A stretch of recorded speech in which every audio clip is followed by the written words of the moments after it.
Bonjour, nous allons continuer avec les macros. Donc ce que Excel a fait pour nous, elle a juste enregistré nos manipulations, à savoir les manipulations de supprimer, déplacer. Elle les a traduits en code VBA. Ça c'est du code VBA. Donc on l'a vu tout à l'heure sur la dernière vidéo, lorsqu'on a fait le Alt F11 pour ouvrir le Visual Basic, on a vu ces différentes lignes. Donc le code ici, il correspond aux différentes manipulations enregistrées.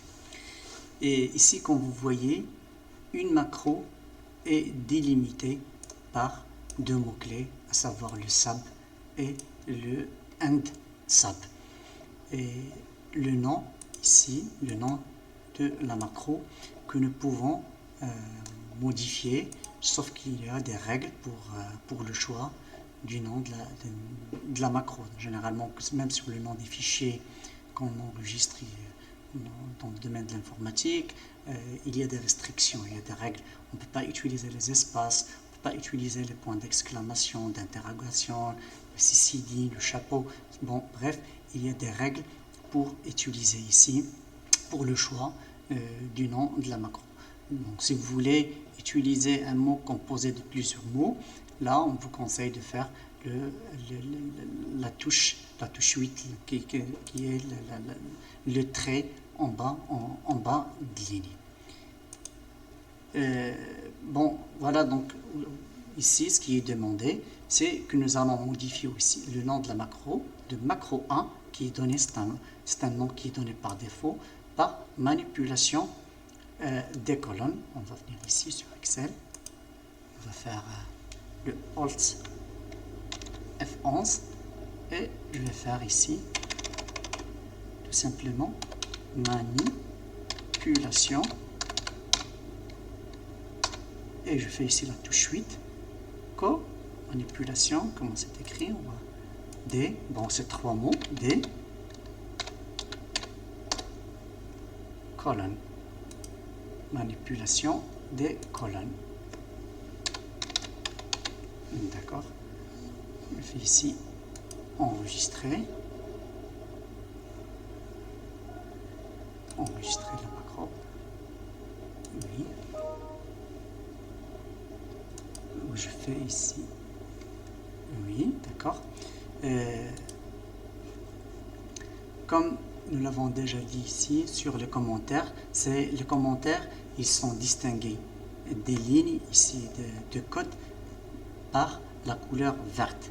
Ils sont précédés avec l'apostrophe. Vous voyez ici les lignes de code, ils ne sont pas précédés par une apostrophe. Si vous faites ici une apostrophe, ça ne va pas être considéré comme une ligne de code, il va être négligé par votre programme. Donc on a déjà dit que les commentaires, c'est juste pour la compréhension et la lisibilité des codes. Et surtout lorsqu'il y a des codes qui sont très très longs. D'accord? Ici, ce que nous allons faire, le petit exercice, ou bien le petit épée à faire, c'est au lieu de venir ici à partir de l'éditeur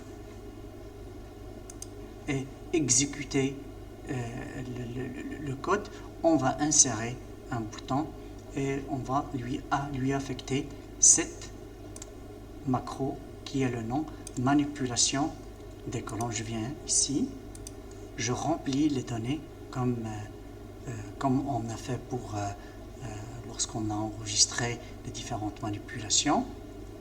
Je vais vers l'onglet développeur.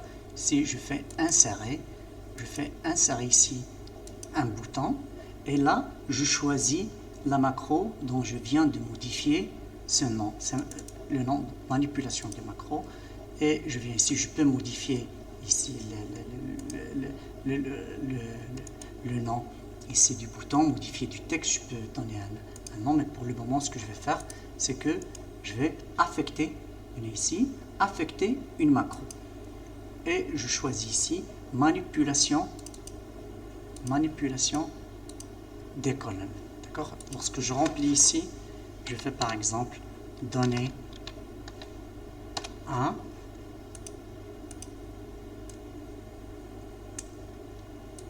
Peut-être c'est pas les mêmes données, mais c'est juste, ça va nous permettre de comprendre. Je viens ici, je fais coller, je viens ici, je fais coller, coller, et j'exécute ma macro. Comme vous voyez là, la colonne B est effacée, la colonne D est effacée. Du coup, j'ai exécuté ma macro. Donc, on a compris ici comment je peux affecter un bouton, une macro. Et vous voyez, lorsque j'ai cliqué sur le bouton, la macro a été bien exécutée. Je vous remercie et à la prochaine vidéo, Inch'Allah.